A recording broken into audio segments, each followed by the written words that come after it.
फागुन शुद्धि पूनम से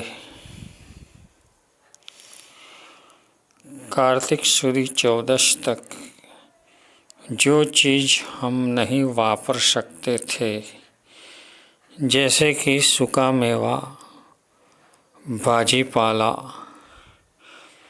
और आर्द्रा नक्षत्र के बाद कैरी, वह सभी चीज़ कार्तिक शुद्धि पूनम से वापर सकते हैं। मगर इसमें इतना विवेक रखना जरूरी है कि कई लोग अगले दिन ये सभी चीज़ ला कर के रखते हैं और बाद में कार्तिक शुद्धि पूर्णिमा के दिन उसका उपयोग करते हैं।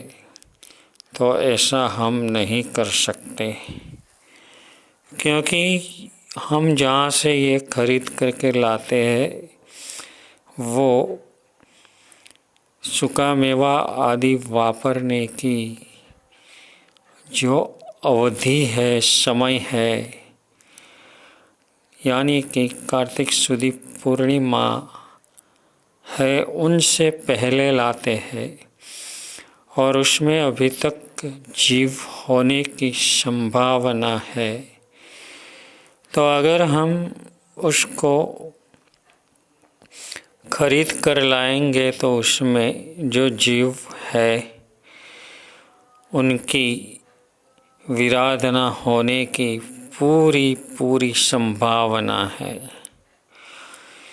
ये सभी चीज़ों में उनके जैसे ही वर्ण गंध रस स्पर्श वाले जीव उत्पन्न हो जाते हैं। इसलिए फागुन शुद्धि पूनम से कार्तिक शुद्धि 14 तक वह नहीं वापरने में आते हैं और नहीं ही वापरने चाहिए। तो हमें इसको अगले दिनों में, यानी कार्तिक शुद्धि पूर्णिमा से अगले दिनों में हमारे घर पर लाकर के रखने में उसमें रहे हुए जीव की विराधना होने की संभावना है। कई लोग दिवाली के दिन इनकी भेंट भी देते हैं। वो हमें जैन धर्म के हिसाब से नहीं लेनी है या तो नहीं देनी है। और एक बात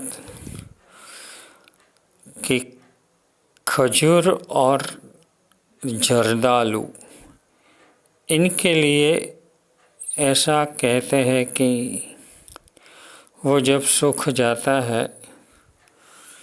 और उसका जो बिया है, अंदर से बीज है, वो अंदर के गर से अलग हो जाता है, तो फिर सुधारने के बाद तुरंत ही वापर सकते हैं।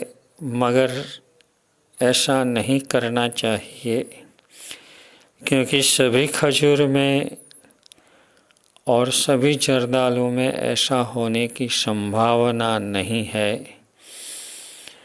जिस तरह अखरोट में ऐसा होता है कि उसके अंदर का जो मिंज है वो बिल्कुल सूख जाता है, जैसे कि बादाम की तरह।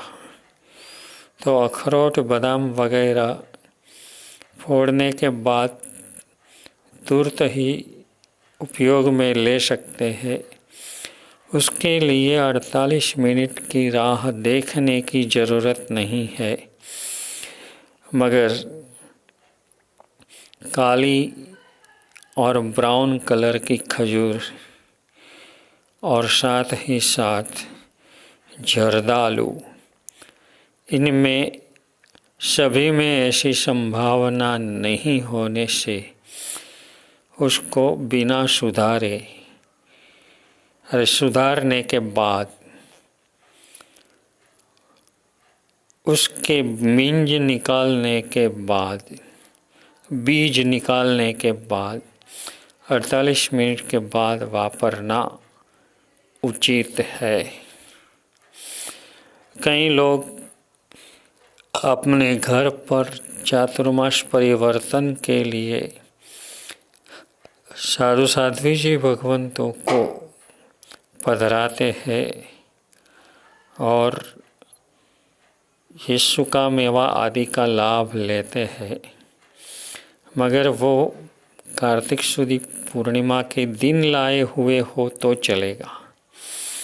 अगले दिनों में लाए हुए हैं और कार्तिक शुद्ध पूर्णिमा तक नहीं वापरते हैं, वो अच्छा है, मगर उसमें हमने जो बताया इस तरह जीव की विराधना होने की संभावना है। इसलिए कार्तिक शुद्ध पूर्णिमा के दिन ही ये सभी सूखा मेवा, भाजी पाला, कैरी, खजूर, अखरोट, जर्दालू वगैरह लाना उचित है।